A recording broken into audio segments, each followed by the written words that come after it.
नमस्कार दोस्तों, आपके अपने YouTube चैनल संतोषम साहित्यम पर आप सभी का स्वागत है।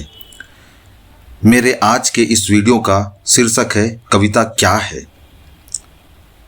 पिछले वीडियो में मैंने कवि और कविमन के भावों पर थोड़ी बातें की थी और उन भावों पर अपनी कुछ पंक्तियां भी आपके सामने रखी थी, लेकिन कविता क्या है यह बोलते बोलते मैं रुक गया था, ठिठक गया था और सच कहूं तो थोड़ा डर भी गया था, क्योंकि कविता वैसे तो अपने आप में एक ऐसा संसार है जहां एक तरफ खुशी है तो दूसरी तरफ गम है, एक तरफ प्रकाश है तो दूसरी तरफ अंधकार है, एक तरफ उत्साह है तो दूसरी तरफ अंतहीन पीड़ा है। कविता में इंसानी जीवन का हर वो रंग, हर वो रस समाहित है। जैसे वह करुण भी है, वीर भी है और जरूरत पड़ने पर रौद्र भी है। पर इस विराट विधा को परिभाषित करना एक असीम अंधकार की तरह है, जहां अगर कोई बिना तैयारी के घुसने का प्रयत्न करेगा तो वह स्वयं को खो देगा, अपने आप को खो देगा। वैसे तो कविता को परिभाषित करने का बड़े बड़े साहित्यकारों ने जब भी प्रयत्न किया है तो उन्होंने भी खुद को पूर्ण रूप से सफल नहीं पाया है। आज इसी अनंत गहराई को छूने का संतोषम साहित्यम के इस मंच पर जो मित्र और श्रोता मुझसे जुड़ रहे हैं, उनके सामने उनके लिए ही एक छोटा सा असफल प्रयास करने का मेरा मन हुआ है कि कविता एक्चुअली होती क्या है, कविता है क्या। मेरे इस मंच की यह विशेषता है कि चाहे कोई अच्छी बात हो, कोई गहरा ज्ञान हो या कोई मोटिवेशन हो, उसे मैं साधारण शब्दों में रखने के बजाय हमेशा कविता के माध्यम से ही आपके सामने रखने का प्रयत्न करता हूँ। पर आज थोड़ा मेरा कहना ज़्यादा होगा, क्योंकि कविता को परिभाषित करने के लिए मुझे कुछ कहना होगा, बोलना होगा आपको। सबसे पहले हम देखते हैं कविता का इतिहास, चेतना और परिभाषा। कविता जीवंत है, यह लगातार सांस लेती है और हर रोज बदलती है, इसलिए इसे एक तय परिभाषा में कैद नहीं किया जा सकता। जो जीवित चीज होती है वो बदलती रहती है, उसको परिभाषा में गढ़ना बड़ा कठिन होता है। यह हमारे सबसे पुराने काल यानी आदि काल में अलग थी। आदि काल के बाद जब भक्ति काल आया तो इसका रंग बदला, फिर भक्ति काल से आधुनिक काल तक यह हमेशा बदलती रही और आज वर्तमान में भी इसका रूप प्रतिदिन बदलता रहता है। कविता का तेज और ओज देखिए कि जब जब इस समाज को, इस राष्ट्र को कोई बड़ी क्रांति की आवश्यकता पड़ी, चाहे वो हमारा स्वतंत्रता संग्राम रहा हो या बड़े बड़े समाज सुधार रहे हों, उस चेतना को प्रबल करने में हमेशा कविता ने अपना सहयोग दिया है। कविता का कैनवास सचमुच अनंत है। अगर इसे गहराई से समझे तो कविता में सबसे प्रमुख चीज है शब्द, और शब्द ही भाषा का प्रमुख आधार होता है। यही भाषा और भाव मिलकर एक अद्भुत रस उत्पन्न करते हैं, और जब ये भाव तथा शब्द अलंकार और रस के आभूषणों से मिल जाते हैं तब एक सच्ची और जीवंत कविता का निर्माण होता है। अब आप मुझसे पूछ सकते हैं कि भाई ये तो ज्ञान हो गया, पर कविता आखिर है क्या। तो इस लाइन में मैं आपको बताने जा रहा हूं कि जरा गौर फरमाइएगा कि भाषा जिसका शरीर है, भाव उसकी आत्मा है और रस तथा अलंकार इसके सुंदर आभूषण है। यानी जहाँ भाषा की देह में भावों के प्राण फूके जाते हैं और रस अलंकार से उसका श्रृंगार किया जाता है, वही तो कविता है। एक अच्छी कविताओं में मात्राओं का भी बड़ा ध्यान रखा जाता है। लघु और गुरु के तराजू पर शब्द तौले जाते हैं। अब लघु और गुरु सुनकर घबराइएगा मत, ये कविता की मात्राओं को गिनने का बस एक तरीका है।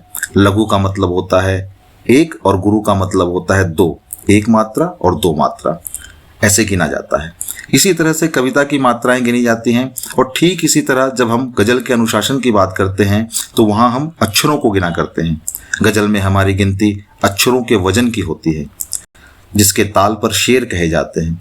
पर यह ध्यान रहे कि एक पंक्ति के अक्षरों की संख्या और उनका वजन दूसरी पंक्ति से मेल खाना चाहिए, और सबसे बड़ी बात है दूसरी पंक्ति जो हो वो पहली पंक्ति का हेतु यानी उसका कारण या विस्तार होनी चाहिए।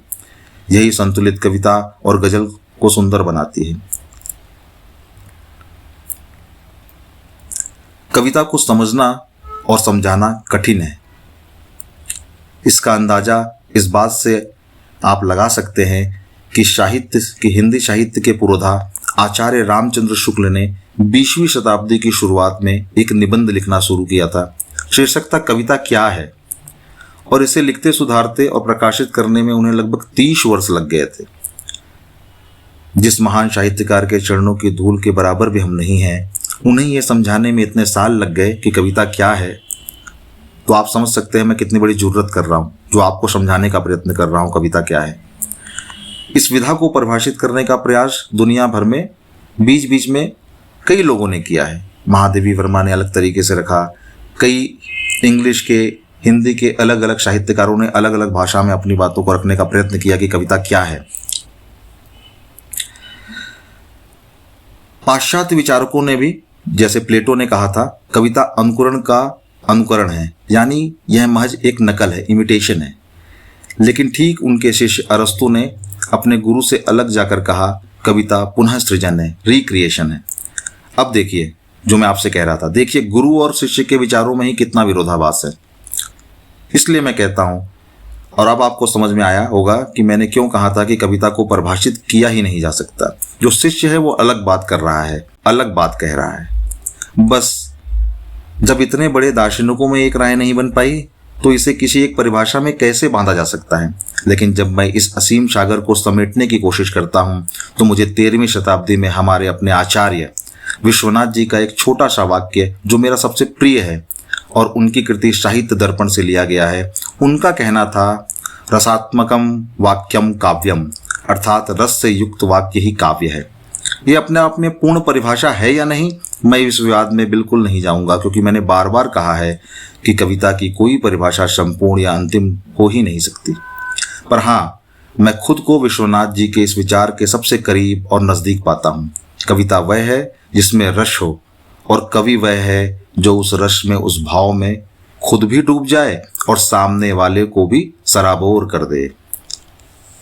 अच्छा, कविता की 3 शब्द शक्तियाँ होती हैं। अब समझिएगा कविता एक्चुअली होती क्या है। अभिधा, लक्षणा और व्यंजना। अब आप सोचेंगे कि कविता के शब्दों के माध्यम से हमारे भीतर यह रस कैसे जगाती है। इसके लिए कविता 3 रास्तों का चुनाव करती है जिन्हें हम शब्द शक्तियाँ कहते हैं, अभिधा, लक्षणा और व्यंजना। आप भी इनका प्रयोग जीवन में करते रहते हैं, कोई विशेष चीज़ नहीं है ये। सुनेंगे तो आपको समझ में आएगा। इन्हें समझने के लिए रोजमर्रा का एक बहुत सुंदर उदाहरण देखते हैं। अभिधा स्ट्रेट स्टेटमेंट है। इसका अर्थ है बिल्कुल सीधा बयान, जो कहा गया उसका वही सीधा मतलब। जैसे कोई आपसे कहे आप हमेशा बहुत देर से आते हैं, यह एक सीधा तथ्य है, सपाट बयान है। लक्षणा मेटाफोरिकल, यहाँ शब्दों के सीधे अर्थ काम नहीं आते, बल्कि उनके लक्षणों में से बात समझी जाती है। जैसे इसी बात को मोड़ कर कहा जाए, आप तो साल में बस एक ही बार दिखते हैं। अब यहाँ कोई व्यंग्य नहीं है, बस बात का वजन बढ़ाने के लिए अतिशोक्ति का सहारा लिया गया है कि आप बहुत कम आते हैं। व्यंजना सजेस्टिव, यहाँ एक वाक्य के गहरे और अलग मायने निकलते हैं। जैसे जब कोई देर से आए और उसे देखकर मुस्कुराते हुए कहा जाए, अरे आइए आइए हुजूर, आज सूरज किस तरफ से निकला। देखा, एक ही वाक्य को 3 तरीके से कहा गया। यह शब्दों से परे छिपा हुआ सबसे उत्कृष्ट और करारा तंज है, जिसे सुनकर सामने वाला पानी पानी हो जाए। हालांकि मेरी इस बात में एक विरोधाभास भी आपको दिख सकता है कि ऐसा नहीं कि व्यंजना के रूप में ही कविता सर्वश्रेष्ठ होती है। कई लोगों ने कई विधाओं में ही बहुत शानदार और कालजयी कविताएं कही हैं, पर मेरा अपना मानना है कि जो भी कविता व्यंजना में लिखी जाती है, व्यंजना के स्तर पर लिखी जाती है, वास्तव में वो अति उत्तम होती है। मुझे वो व्यक्तिगत रूप से बेहद अच्छी लगती है, क्योंकि व्यंजना ही कविता का सच में सबसे सर्वोच्च रूप है। तो आप देखेंगे कि जितने भी बड़ी कवि होते हैं, जितनी भी बड़ी कविताएं होती हैं, वे सब इस व्यंजना के माध्यम से ही अपनी पूर्णता को पाती हैं। जब कविता इन शक्तियों से गुजरती है तो वो सर्वश्रेष्ठ हो जाती है। यह भाग दौड़ भरी दुनिया में हमें कहती है कि रुकिए, ठहरिए, थोड़ा विराम लीजिए, अपने भीतर उतरिए और भावों के मोतियों को चुनकर उन्हें रस में पिरो दीजिए। अच्छा, अब काव्य के विविध रूप भी होते हैं। कविता सिर्फ छंदमक पंक्तियां नहीं होती, यह गद्य भी है, पद्य भी है और चंपू भी है। अब गद्य और पद्य को तो आप सब जानते हैं, बचपन से पढ़ते आ रहे हैं। गद्य यानी जो सामान्य भाषा में लिखा जाए, जैसे निबंध, उपन्यास आदि, और पद्य यानी जिसे गाया जा सके, एक लय में हो, जैसे कि कोई कविता। लेकिन ये चंपू क्या है? चंपू आप बहुत सारे लोगों ने पहली बार सुना होगा। चंपू का मतलब होता है जहाँ गद्य और पद्य दोनों मिश्रित रूप में होते हैं, दोनों का एक सुंदर मिश्रण होता है, जैसे हम चंपू काव्य कहते हैं। अच्छा, कविता की एक और खास बात है, इसकी रेंज बहुत बड़ी होती है। यह दो रूपों में हमारे सामने आती है, लिखित और वाचिक। लिखित जब ज्ञान, इतिहास और विचारों को अक्षरों और या लिपि के माध्यम से लिखकर कागज, भोजपत्र, पत्थरों या डिजिटल रूप में सुरक्षित किया जाता है तो उसे लिखित परंपरा कहते हैं। आप समझ गए होंगे आप। और वाचिक परंपरा यानी जो कानों से सुनी और होठों से गाई गई, जिसमें कोई पढ़ा लिखा हो या अनपढ़ सब समाहित हो जाते हैं। जैसे भक्ति काल में कबीर, सूरदास, मीराबाई, ये सब इसी वाचिक परंपरा के स्तंभ रहे हैं। अब काव्य के रूप भी होते हैं, जैसे मैंने आपको बताया, जैसे कविता हाइकू के रूप में पढ़ी जाती है। जैसे हाइकू ये जापानी शैली का काव्य रूप है, ये 17 अक्षर या वर्ण को जोड़कर बनता है। दूसरा जैसे फ्री वर्स मतलब अतुकांत कविता। फिर जैसे दोहा है। अब दोहा दो पंक्तियों का एक खूबसूरत रूप होता है, पर दोनों पंक्तियों में मात्राएं समान होनी चाहिए। लिखने का एक गणित है उसका। या गजल हो। अच्छा, गजल लिखी नहीं कही जाती है, ऐसा क्यों है, इस पर कभी और विस्तार से चर्चा करेंगे। गजल वो है जो मतला, मक्ता, बहर, रदीफ, काफिया के अनुशासन में बंधी है, पर जिसका हर शेर स्वतंत्र भी हो सकता है, स्वतंत्र होता है एक दूसरे से। और एक होता है गीत, जिसमें कोई एक केंद्र बिंदु होता है और इसके इर्द गिर्द भाव बुना जाता है, शब्द गढ़े जाते हैं। पर यह सब उस विशाल कैनवास पर पड़े हुए कुछ रंगीन छींटे हैं, जिसे हम काव्य या कविता कहते हैं। कविता और काव्य क्या विशाल सागर के कुछ मोती है। मेरा अपना यह निजी मत है कि व्याकरण का थोड़ा बहुत ज्ञान मुझे भी है, लेकिन जब मैं लिखने बैठता हूँ और अगर कभी व्याकरण थोड़ा ऊपर नीचे भी हो भी जाए तो मैं व्याकरण के बंधन से ज़्यादा भावों के प्रभाव पर ध्यान देता हूँ, क्योंकि कविता का असली मकसद सरल भाषा में सीधे दिल तक पहुँचना है। इसी भाव प्रधान शैली में बिना किसी कड़े मीटर के मैंने अपने देश के किसानों पे कुछ पंक्तियां लिखी थी। जरा सुनिए, मैं सुनाता हूं आपको। कृषक का जीवन जैसे कि छाला है, फूटा तो देखा जहर का प्याला है। अंधेरी रात में जुगनू का उजाला है, साल भर के परिश्रम का फल 2 वक्त का निवाला है। कपड़े देह पर तो देखो कैसा अद्भुत डाला है, फटी है धोती और कांधों पर अन्नदाता के नाम की दुशाला है। फसल के साथ अपना खेत भी बेच डाला है, पर बच्चों को सरकारी से कॉन्वेंट स्कूल में नहीं डाला है। भाव देखिए, फसल के साथ खेत भी बिक गया, पर बच्चे आज भी अच्छे स्कूल की चौखट से दूर है। सरकारी ये कानून सिर्फ पुरानी हाला है, कृषक का जीवन जैसे कि एक छाला है। कानून बहुत है, पर किसानों का उत्थान अभी पूर्ण रूप से नहीं हो पाता है। तो देखा आप सभी ने, मेरी ये कविता कितनी आसान है। मैंने इसमें कुछ भी नहीं किया है, सच बता रहा हूँ। बस मन में भाव आए, ईशान पीड़ित दिखे, कभी कॉपी और कलम उठाई और शब्दों को, लफ्जों को कागज पे उतार दिया। तो दोस्तों, मैं चाहूंगा कि अब आप भी कवि हो जाए, क्योंकि कवि तो हर इंसान है। कवि वह माता भी है जो अपने बच्चों को बचपन में लोरी सुनाती है, उसमें भी देखो कितना सुंदर भाव है। यानी कवि कोई भी हो सकता है, क्योंकि आखिर भाव तो कहीं से भी आ सकता है।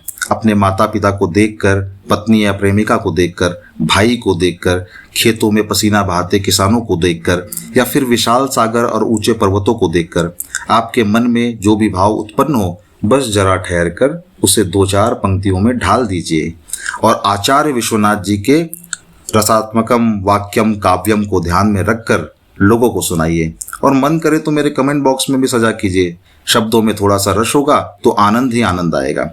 अगर आपको कविता के बारे में मेरी ये बातें और सूक्ष्म ज्ञान पसंद आया हो, ज्ञान तो अथाह है, तो कृपया इस वीडियो को लाइक और शेयर जरूर कीजिएगा। और हाँ, अपने इस चैनल संतोषम साहित्यम को सब्सक्राइब करना बिल्कुल मत भूलिएगा।